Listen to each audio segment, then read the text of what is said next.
Good morning, good afternoon, good evening, wherever you are on our trembling globe. And it's wobbling even more than usual these days, unfortunately. We've just had the NATO summit in Europe, and we've had President uh, Trump, not for the first time, show that his bark, especially when it's supposedly benign, is well, I get the metaphor back to front. The usual argument is the bite is worse than the bark. But in this case, the traditional bark of standing up to the Europeans has faded completely. And he went along with them on the latest polarizing declaration, which increases our tensions immeasurably with Russia. Now, most people ignore this. I mean, how important is it compared with the fact that Belgium beat the US yesterday in the World Cup by 4 goals to 1? I mean, we have to focus on the really important things in the world. How close are we to thermonuclear war? And uh, how do we back down from this situation? I know of no one who is a wiser and braver and more outspoken uh, guide to try and guide us through these ghastly days. Uh, uh, my old friend, boon companion, a Jeremiah for our time, though happily a lot better company than the poor benighted biblical Jeremiah ever was. Professor Peter Kuznick of American University. Where are we? Where are we going? How close are we to wherever we are going? Hi, Marty. Pelle, it's hard to believe, but every time we talk, the situation gets worse, becomes more Exactly. dangerous. We each time we think that things can't really get worse, and they do get worse. Uh, the situation with Iran, we've got Trump backed into a corner. The Iranians are not letting their foot up off his neck. They've got him in a totally vulnerable position, and they keep on applying more pressure. Then the situation in Ukraine gets more and more dangerous by the day. We don't even talk about Taiwan anymore. Every once in a while, I'll see an article about Taiwan, but it's more the exception than the rule now. So China's not on the front pages anymore.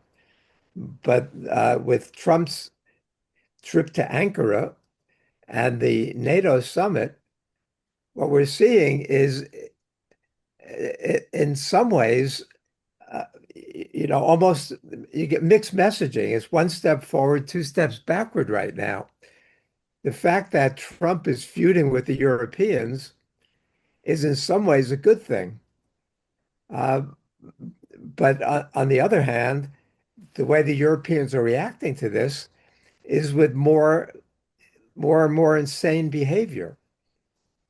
And so uh, I haven't followed this morning's developments that closely yet, but apparently Trump is still attacking Meloni, talking again about taking Greenland.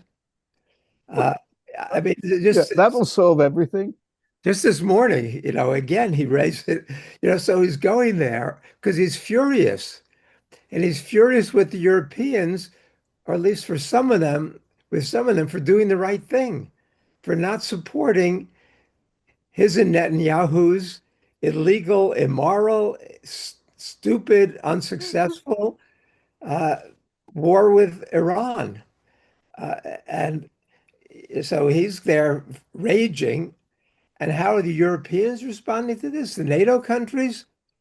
By rolling over and trying to propitiate him and trying to show that they're going to do everything they can to give in to his other demands. And his big issue, of course, is that the Europeans don't spend enough on their militaries. And so they've got this pledge to get up to 5% of GDP military spending by 2035. Not everybody's going along with that, right? It's really 3.5% in NATO spending and another 1.5% more broadly on their what they call national defense. It's based upon a series of lies, and the European publics, I don't see any support for this. I know when we look at Starmer's approval ratings before he left office was what is it in the single digits probably. Um, Merz, Macron, not much higher. So, but what they're talking about is taking money out of the things that the Europeans need that makes life uh, appealing in Europe, the social spending, the housing, education, the child care, uh, health. I mean, healthcare. These are the things that have made European life so appealing in recent decades, and now they're cutting that so they can spend more on their militaries. So the big theme in this NATO summit is that the NATO countries are showing Trump how much they are compliant with his demands to increase military spending at the expense of their own publics. And that they think is going to, in some ways, placate him so that he won't cut as many U.S. troops from Europe, so that he won't pull the U.S. out of NATO. And he's threatening to do these things, and he won't take Greenland, and he'll forgive them for not supporting this ridiculous war in Iran. And so we're at a very, very, and it's a crazy moment as historians looking back 10, 20, 100 years from now, it'll be comic if we're still around. But the danger is, as you say, the possibility of expansion militarily in Ukraine and in Iran are growing. And the threat of nuclear war is not only real, but it gets worse. And it gets worse by the day. David Ignatius had a piece in the Washington Post today. And David Ignatius, for those who know him, know that he's very close to U.S. intelligence and has great sources. And Ignatius is writing today about the growing European uh, hysteria about war with Russia, which I've been writing about also, about Europe and the threat of World War III. And others have been pointing this out also. Uh, and even though Tulsi Gabbard has said the Europeans are crazy, Putin says the Europeans are are out of their minds. But this idea that Russia wants to go to war with NATO next, even even before he finishes in Ukraine, the talk is now that he wants to start attacking the uh, Baltic countries, that and that Lithuania and Latvia and Estonia are now talking, threatening Russia and increasing their militaries and wanting more NATO troops in their countries. I mean, what we see going on now, and is it totally crazy? Probably. However, the pressure on Putin is mounting. It's mounting from the Ukrainian strikes on Russian energy infrastructure. The situation in Crimea is pretty desperate right now.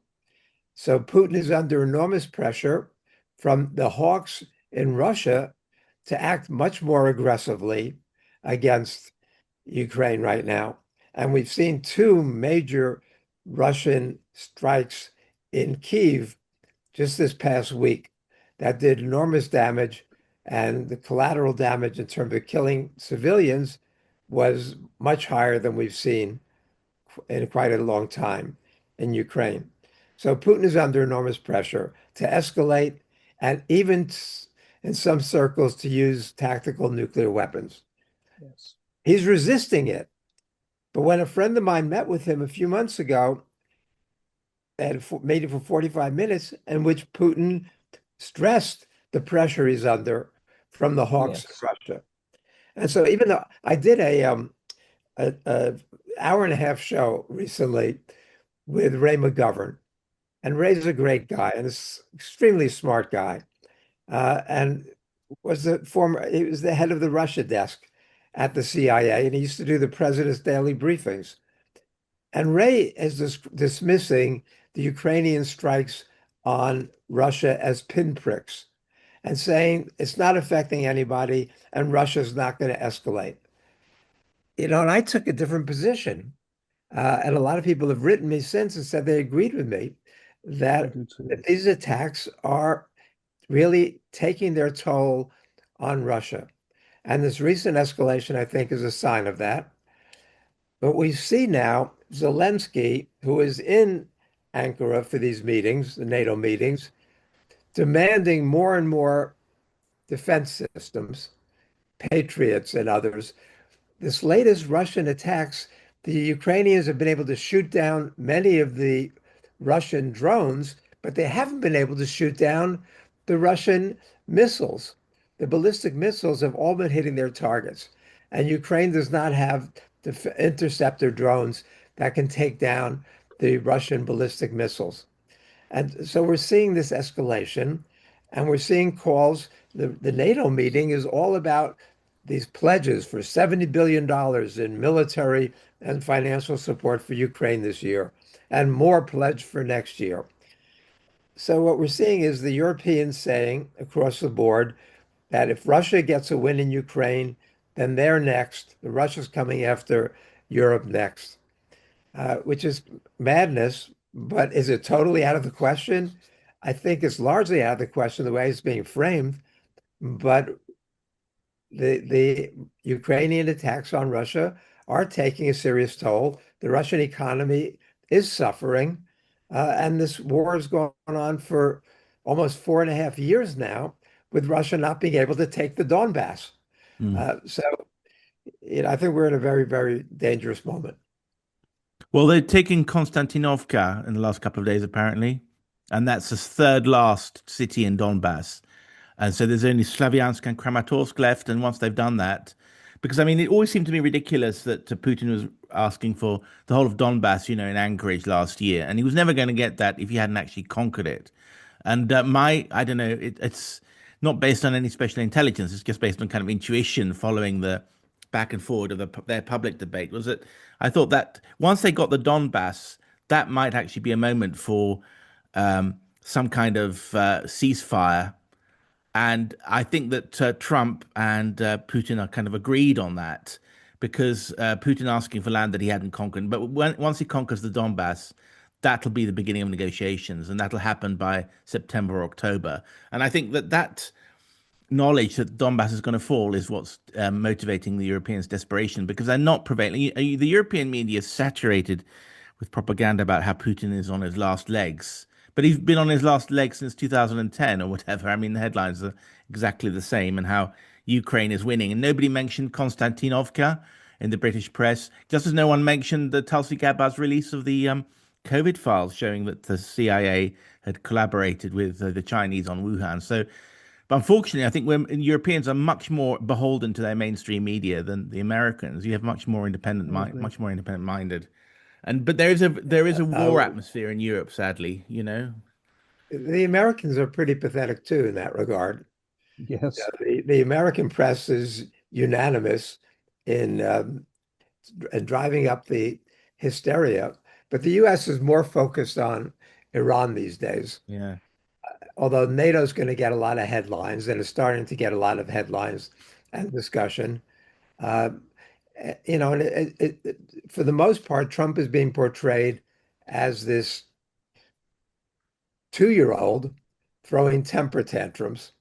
Uh, but, he's just had his 250th birthday commemoration here, which he's made a mockery. There was a bipartisan congressional commission to historically commemorate the 250th anniversary of the Declaration of Independence in a unifying way. But Trump blew that up also, and he appointed his 250th Freedom Commission, which was totally partisan. And his speech was a campaign rally in which he's attacking, everybody who he likes to attack is one of his, like a stump speech. So Trump is further dividing this country, but you have to remember how unpopular he is. His approval rating is maybe a third, maybe less than that now. The support for the war with Iran is below 25%. Some reports have it under 20%, and it gets Okay.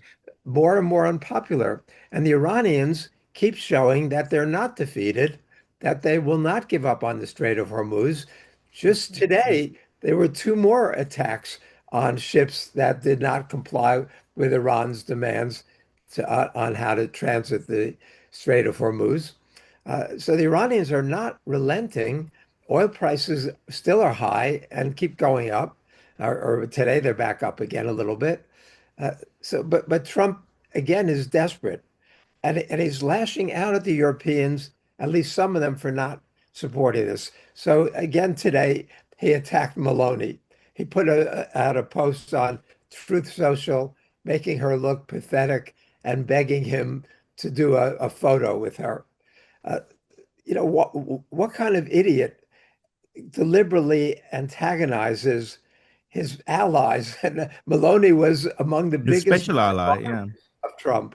that's right. And so he attacks her now, but he's almost psychologically incapable of anything else. The thing about that's so pathetic about NATO is you hear zero talk about anything other than rearmament, remilitarization, Russian threats. I see no attempt anywhere at European outreach toward Russia or I mean, Exactly. China a little bit on and off, but not toward Russia.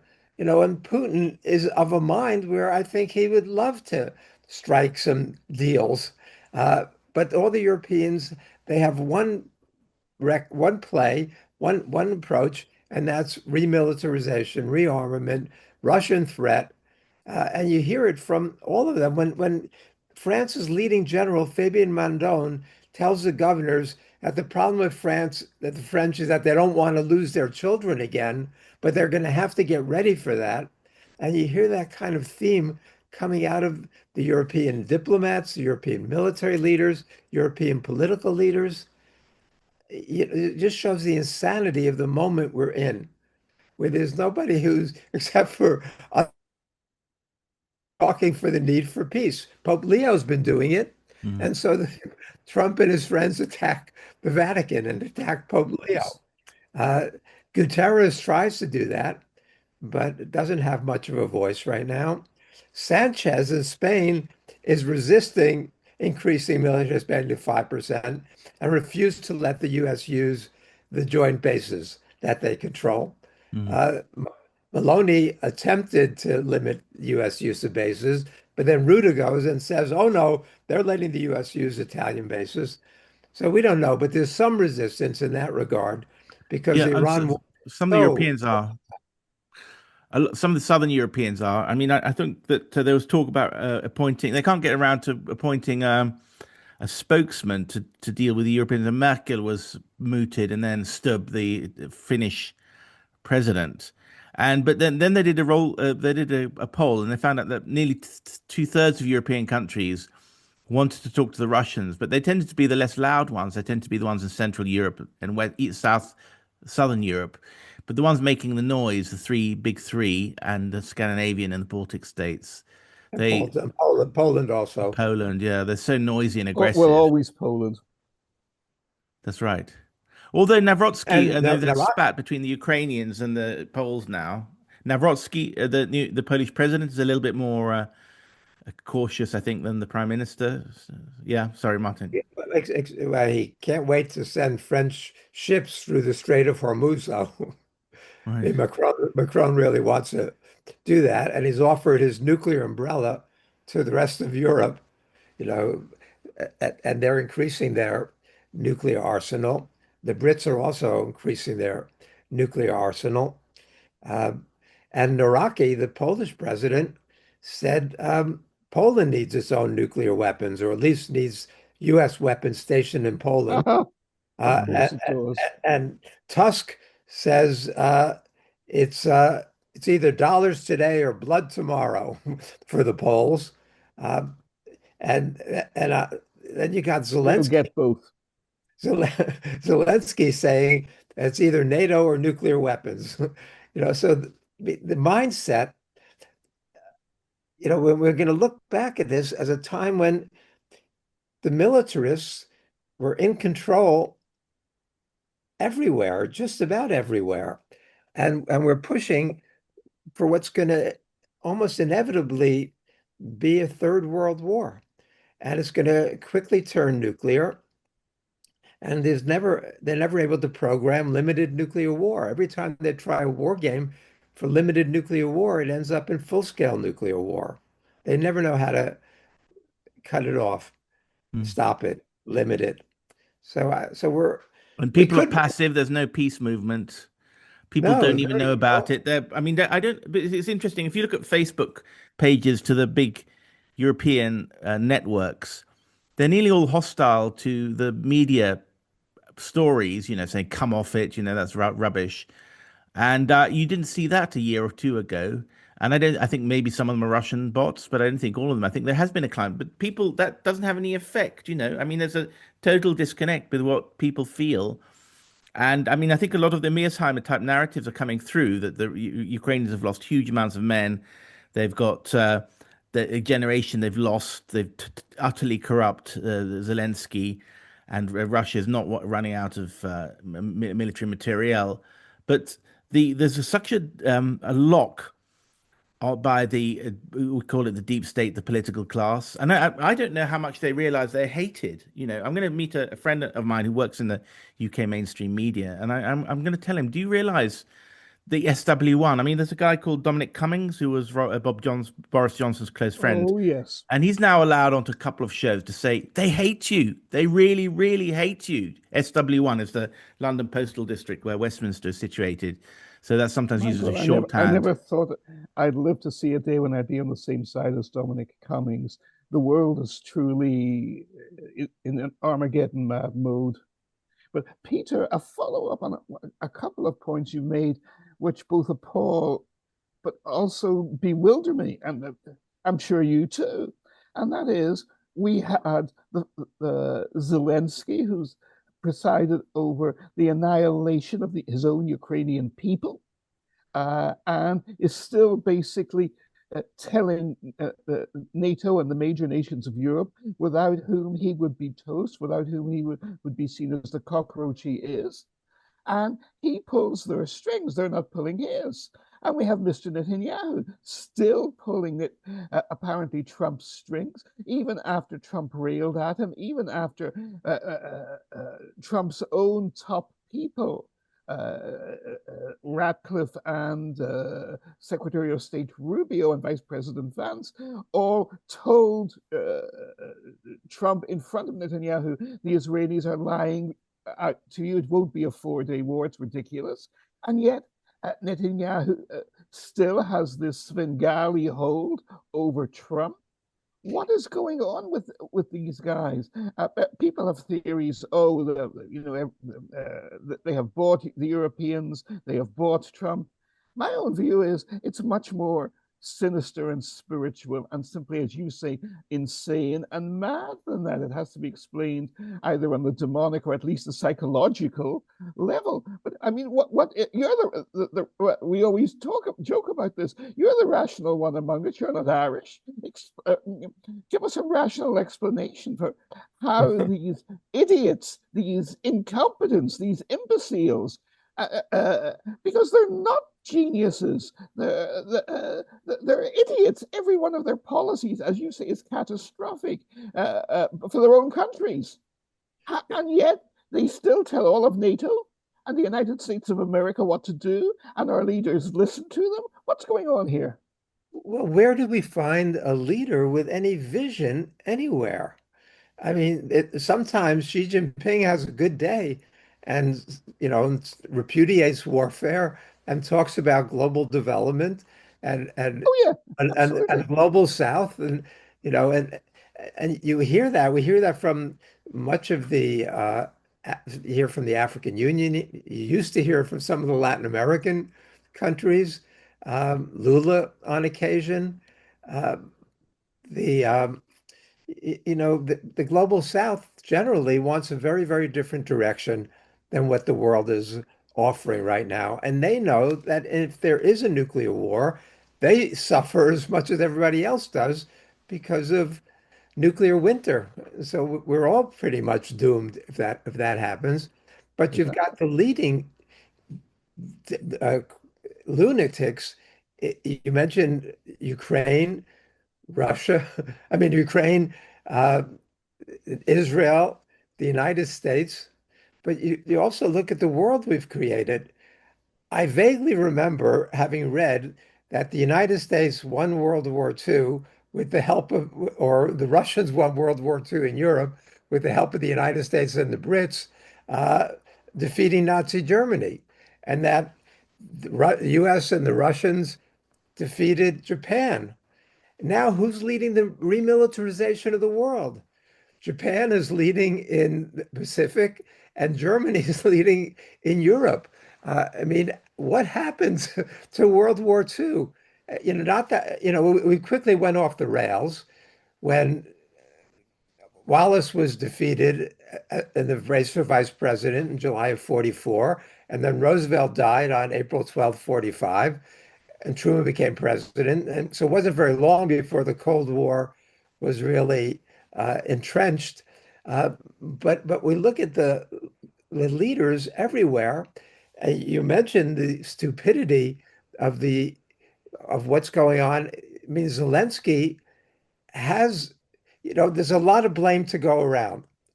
I place a lot of the blame on Putin also, because even though he was, the U.S. press, what are the words they use?